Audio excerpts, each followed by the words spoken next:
Marami marahil ang magugulat ngayon mga sangkay sa isang bagong pasabog ng Marcos administration. Ano ito? Pag-usapan po natin mga sangkay.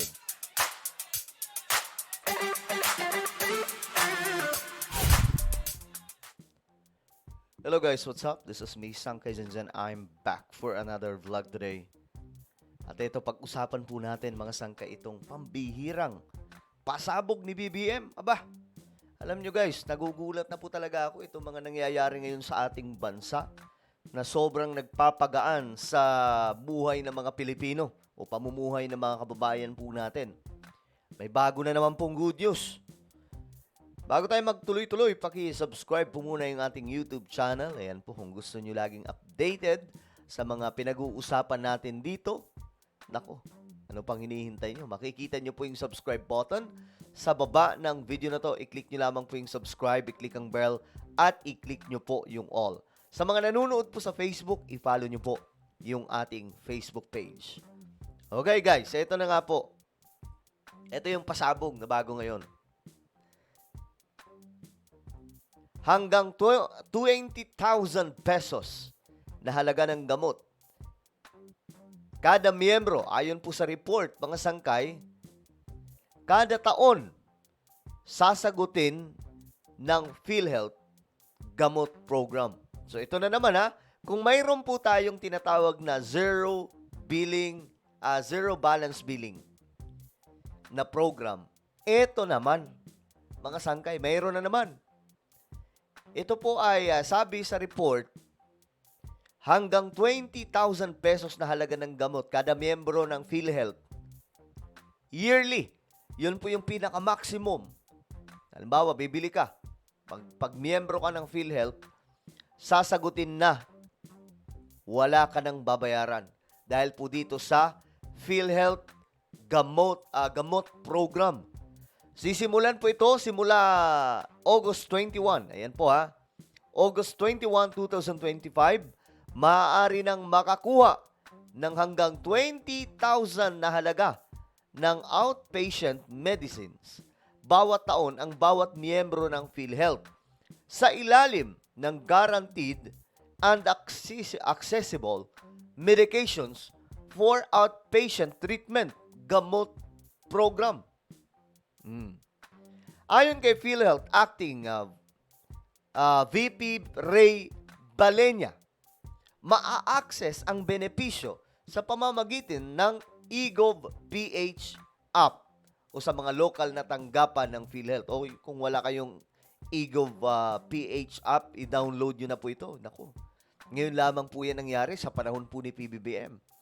Ano tayo nagiging advanced na po talaga tayo ngayon mga sangkay. So, well, nakakatuwa mga sangkay kasi, nako, sunod-sunod po itong magagandang balita. Mura na nga po yung bigas, mura pa yung oil, 'di ba? Tapos mura pa yung ibang mga bilihin. Tapos ito pa ang dami pong blessing na pinapaulan ng mga namumuno sa atin, especially Marcos administration. Oh, ngayon mga sangkay, kita nyo? Pati DDS natuwa. 'Di ba? Mga DDS mismo, guys, nagulat siguro sa balitang 'to. Hindi nila akalain na nangyayari na po ito. Kaya nga sabi ko, guys, uulitin ko lang sa inyo, sa mga DDS dyan. O mga naloko ng mga DDS, hindi po tayo nabudol. Kasi nga po, ito yung inaasahan po natin. Ito po yung hiling natin kung kaya't binoto natin si PBBM noong 2022. And it's happening right now. Nangyayari na po yan. At hindi, ito sabi ko nga, guys, hindi natin alam kung ang Marcos Wealth ay gumugulong na sa ilalim ng mga programa ni PBBM. Kasi, isipin nyo yan ang daming libre ngayon Saan kumukuha ng budget? 'Di ba? Ganyan ba kalaki ang pera ng PhilHealth? Bakit sobrang laki ng mga benepisyo ngayon? Ito magkaiba po itong sinasabing PhilHealth gamot program sa iba pang mga benepisyo na makukuha mo sa PhilHealth. Magkaiba pa po yun. Mapapaano ka talaga, mapapailing ka talaga. Teka lang. PBBM, saan nanggagaling yung pera? Hindi kaya galing na ito sa Marcos Wealth? Hindi kaya? Tanong lang. Kasi syempre, hindi naman aaminin yan ni PBBM. Pag tinanong yan ng media, sasabihin ng media yan. Wala akong alam dyan. Pero, obserbahan nyo yung mga programa.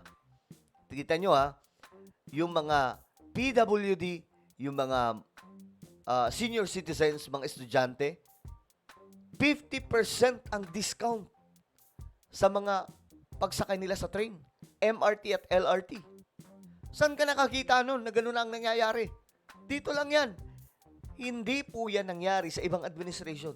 50% discount? Anak ng tokwa? Tapos mayroon pang 1+3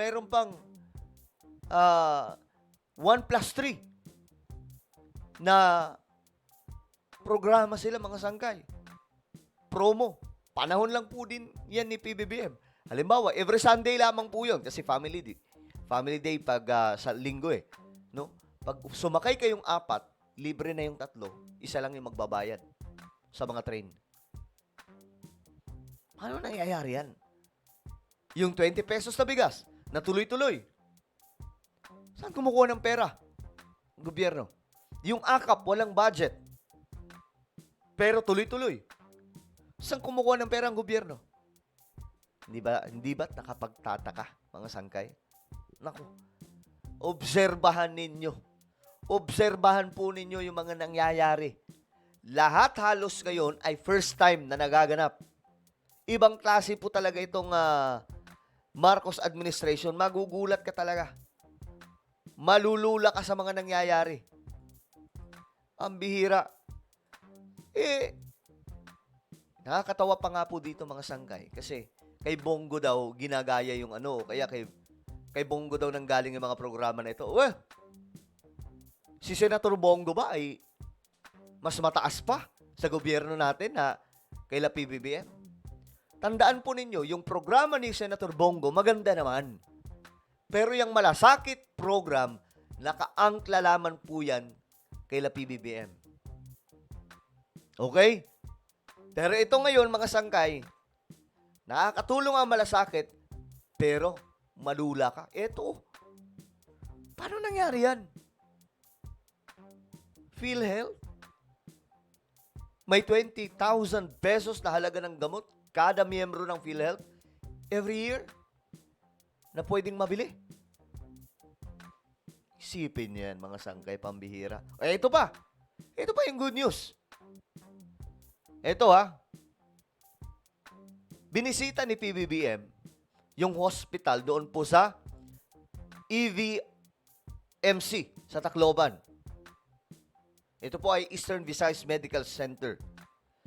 Ngayon mga sangkay, ito ang nakita. Ito pinatunayan na itong zero balance billing program ay talagang totoo na nangyayari na. Ito mga sangkay, kitang-kita. May mga pasyente dito na nagbayad. Ito, kagaya po nito, ang babayaran po niya is 400,000. Mahigit or almost 500. Hospital bill. Ano ang nangyari? Zero ang binayaran. Kita nyo, tuwang-tuwa pa nga po si ate.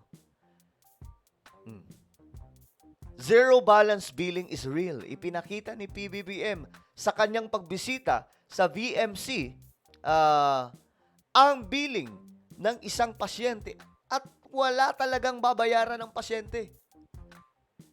Ano nangyayari, Mr. President? Masyado nang nakakalula ito mga nagaganap sa Pilipinas. Ayan po mga sangkayo, pinakita po mismo ni PBBM.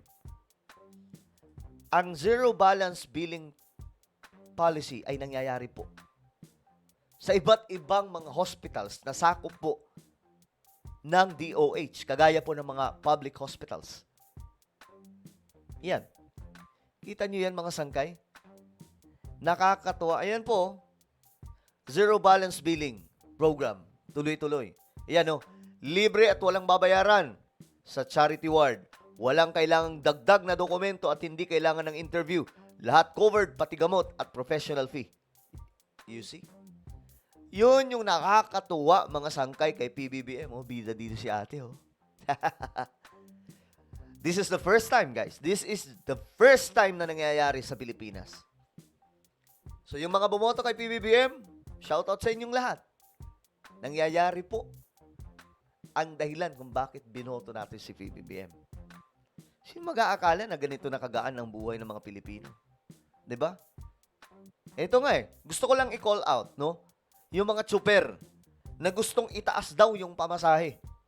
Aba, mahiya-hiya naman kayo. Kung tutuusin, kailangan ninyo magbaba ng pamasahe ngayon.